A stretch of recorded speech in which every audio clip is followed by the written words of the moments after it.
Tapi dan satu ni untuk suami tu lah. Perempuan ni dia suka banyak watak, dia suka lelaki. Wanita terpengaruh dengan, sebahagian besar terpengaruh dengan lelaki yang berwibawa.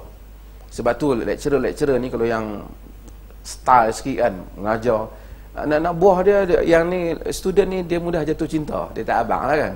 Sebab dia memang perempuan, dia suka orang yang berwibawa. Watak tu kadang-kadang telah membawa kita kepada perkahwinan. Masa dia nak kahwin tu, dia puja kita. Tapi bila dia kahwin, dia kita tengok tak ada benda tu lama-lama. Dia tadi ini lain ni, hari tu kahwin orang lain ni. So masa lelaki nak kena kekal, di samping dia bergurau dengan isteri, tapi hormat kepada sikap tu penting. Sebab tu dia tak boleh cakap lebih kurang, maki lebih kurang. Dia hormat tu. Orang dulu-dulu bila dia hormat kepada isteri dia atau suami dia, dia lama dah suami dia meninggal, dia mesti pesan, ingat pak kau ada dulu, dia pesan apa, kau duk ingat lagi, dia duk pesan. Artinya 10 tahun dah mati, tapi dia punya nilai dia tu, sebab kewibawaan dia tu, kewibawaan pesan. Kadang-kadang suami kita suami pesan, kita hak pesan tu pun tak ingat dah.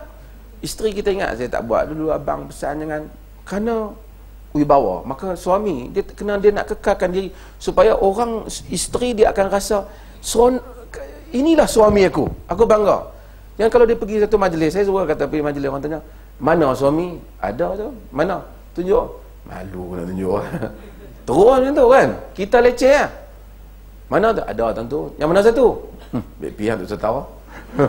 Bos sabut aku ya. Jadi leceh lah. Tapi itu satu hal. Isteri juga sama. Tak apalah habis bab suami tu kan. Isteri juga sama. Isteri dia nak kena hiasi diri dia macam mana. Orang perempuan ni kadang-kadang dahsyat. Bila dia nak keluar rumah, dia hias, kita pun tak tahu dia untuk siapa. Yang suami dia hak dalam rumah tu selepeh dia tengok kan. Yang di luar tu bukan suami dia, bukan nak tidur dengan dia pun, yang tidur dengan dia dalam rumah ni kan. Tapi dia keluar, nasa duduk di rumah tu, dia berambut ni kan. Tak ada lah suami-suami, isteri-isteri kita tak buat lah, setengah orang kan. Sebab tu bila Nabi dalam hadis, bila satu orang perempuan lalu di hadapan Nabi, Nabi satu hari duduk dengan sahabat. Ini praktis Nabi ni, sebab tu Allah jadikan dia bashar supaya dia dapat jadi contoh kepada kita. Dia duduk dengan sahabat-sahabat ni, dia bangun, dia masuk dalam rumah. Dan bila dia keluar, rambut dia basah. Dalam riwayat Tirmizi, sahabat tanya Rasulullah, akana syai', Rasulullah ada apa-apa? Nabi kata, marat bi fulana fa waqa'a fi qalbi syahwatin nisa fa waqa'ta ala ba'da azwaji. Nabi kata, tadi ada perempuan sekian-sekian tu lalu timbul nafsu laki pada aku, syahwat, campur nafsu kepada perempuan, lalu aku dapatkan isteriku. Kita jangan fikir hadis ni macam Nabi nafsu. Yes, kerana dia lelaki dan dia normal. Tapi kalau lelaki tu, aku tengok perempuan mana pun tak rasa apa, tu masalah tu. Yang itu kena dapat rawatan tu. Nabi dia kata, tapi Nabi ajak sunnah. Bila tengok perempuan, dapatkan isteri, sunnah. Sebab jangan duk pergi tengok perempuan, pergi ikut perempuan tu balik rumah. Nabi kata, maka aku pun dapatkan isteri. Maka demikianlah kamu lakukan, kata Nabi. Maksudnya Nabi buat contoh praktikal. Kita tengok orang, perempuan, kita berkenan, dapatkan isteri kita. Tapi kalau kita tengok kat jalan, punya cantik, pakai semua, balik tengok rumah kita, tu dia, apa mau takut kita.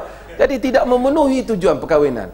Maka wanita mestilah menyolekkan dirinya untuk suaminya. Jadi duduk di rumah, dia nampak balik, hari ni baju lain pula, kemarin baju lain, duduk segak sentiasa. Jadi adalah perasaan, hari ni tengok macam Bollywood, kemarin macam Hollywood, kan? Betul. So wanita tanya saya, macam mana bolehkah untuk mewarnakan rambut? Saya kata boleh, terutama apabila dia ada suami. Dia warna, tengok kemarin ni warna macam blonde, hari ni tengok macam Indian, dan jadi dia tengok Apache, dan so hari ni tengok macam black dari kunta kintir. So dia baru kadang-kadang tak, saya cerita betul kan. Sebab itu baru ada kewibawaan. Dia tengok Tapi Ibnu Abbas kata, tazayyantu limraati kama tazayyanat li. Aku bersolek untuk isteriku seperti mana dia bersolek untukku. Tapi bila tengok isteri sentiasa bersolek, tapi suami tu dia ikat apa? Kempelekat ni semua duk turun ke bawah. Tengok macam mana abang nak pergi lawan sumo mana ni. Jadi tengok pun tak selera dah. Misai ada bihun, janggut ada laksa. Benda macam ni. Gigi tak gosok lah apa. Bagilah wangi sikit nampak. Kan? Barulah isteri boleh menyanyi lagu The Power of Love Celine Dion. Jadi itu realitinya. Kita ini kehidupan manusia, dia ada perasaan. Sebab tu suami bersolek. Jadi suami pun tengok isteri dia tengok, oh handsome suami dia. Dia pun ni suami saya. Cik, dia boleh mana? Ini suami saya. Ini siapa? Suami saya. Tak boleh lah macam tu. Jadi suami nak kenal. Sebab kalau tidak tak bawa tambah kuih tua, kuih macho, kuih smart, kan? Orang tua ni, dan isteri kena ada prasangka yang baik. Ni abang ni kuih tua, kuih menjadi tengok ni. Tak biar dia pakai smart untuk kita. Kita pun tua ada cara kita. So ini saya ingat mengekalkan hubungan yang romantik dalam rumah tangga. Okey ya?